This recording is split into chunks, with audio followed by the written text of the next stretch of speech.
میرا ایک سوال ہے کہ آج رمضان کا بابرکت مہینہ شروع ہو چکا ہے اور رمضان سے پہلے بہت سارے لوگ جو ہے وہ ذخیرہ اندوش کرتے ہیں اور سامان جمع کر لیتے ہیں 2 مہینے 3 مہینے 4 مہینے پہلے اور اس کو فروخت کرتے ہیں رمضان میں مہنگے داموں میں.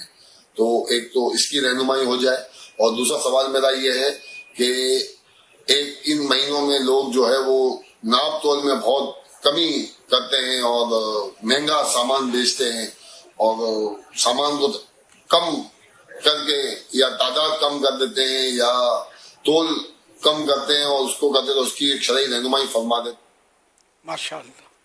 یہ ذخیرہ اندوزی دراصل وہ جو اجناس اناج ہوتا ہے نا، ان میں ذخیرہ اندوزی اس طرح ہوتی ہے کہ اتنا ذخیرہ کر لیا کہ وہ مہنگائی کر دی اور لوگوں کو مطلب ہے کہ پریشان ہو گئے لوگ. تو یہ ہے ذخیرہ اندوزی. اب اگر اناج کا ذخیرہ کیا لیکن اسے مہنگائی نہیں ہوئی، نہ مہنگائی کرنا ہے، بس جیسے لوگ کرتے ہیں بھاؤ بڑھتا ہے تو بیچ دیتے ہیں، تو یہ ذخیرہ اندوزی منع نہیں ہے. اچھا، یہ میں نے ذخیرہ اندوزی انہوں نے کہا نا، تو اس لیے میں نے ذخیرہ اندوزی کون سی منع ہے یہ اس کی وضاحت کی. اچھا، اب رہی ہے کہ مسلمانوں کی خیر خواہی اور ان کے ساتھ اچھا سلوک کرنا، نیک سلوک کرنا، اس پر ہم آتے ہیں. تو یہ واقعی رمضان شریف میں جو ہے نا، یہ اس طرح کی چیزیں کرتے ہیں یہ لوگ حرص کی وجہ سے. وہ خوب سمیٹ کر رکھتے ہیں چیزیں اور پھر یہ کہ دام بڑھتا ہے تو یہ بیچتے ہیں. تو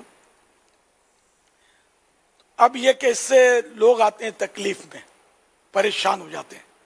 یہ مطلب ان کو نہیں کرنا چاہیے، بلکہ واجبی دام جس میں خود آپ کا ضمیر مطمئن ہو کہ یہ واجبی دام ہے، تو اس طرح واجبی دام سے دینا چاہیے. کسی کو کوئی غریب ہے یا سید زادہ ہے، اس کو تو چاہیں تو بھاؤ ٹو بھاؤ دے دیں یا کچھ، بھلے اپنی اس میں بھی کٹوتی ہو جائے، کوئی بات نہیں، موڑی میں کٹوتی ہو جائے. اگر سید کے لیے آپ موڑی میں کٹوتی کریں گے، ان کے نانا جان اتنی موڑی دیں گے کہ آپ کے ساتھ پشتیں کھائیں گی انشاءاللہ صلی اللہ تعالی علیہ وآلہ وسلم. تو اس طرح مسلمانوں سے ہمدردی، خیر خواہی کریں گے تو انشاءاللہ دونوں جہاں میں بیڑا پار ہوگا. رمضان میں تو زیادہ خیر خواہی کرنی چاہیے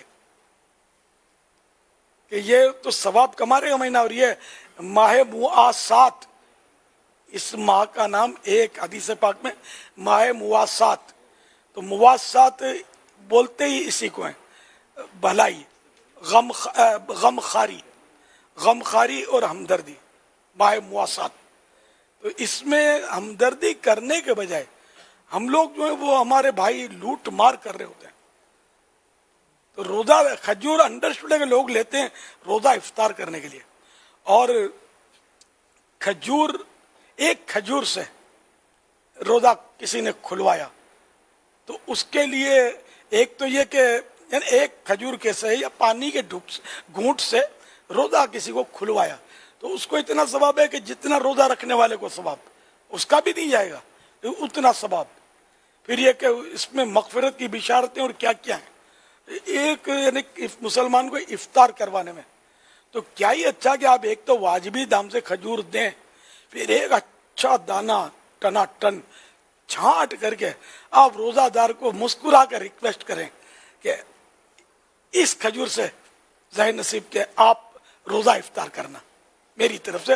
یہ وزن میں نہ ڈالیں، دام میں بیڑا پار ہو جائے گا انشاءاللہ. لیکن ہمارا تو حال یہ ہے کہ کھجور ایک اوپر دینا کیا 2-4 کھجوریں کم اس کو جائیں، یہ حرص ہے.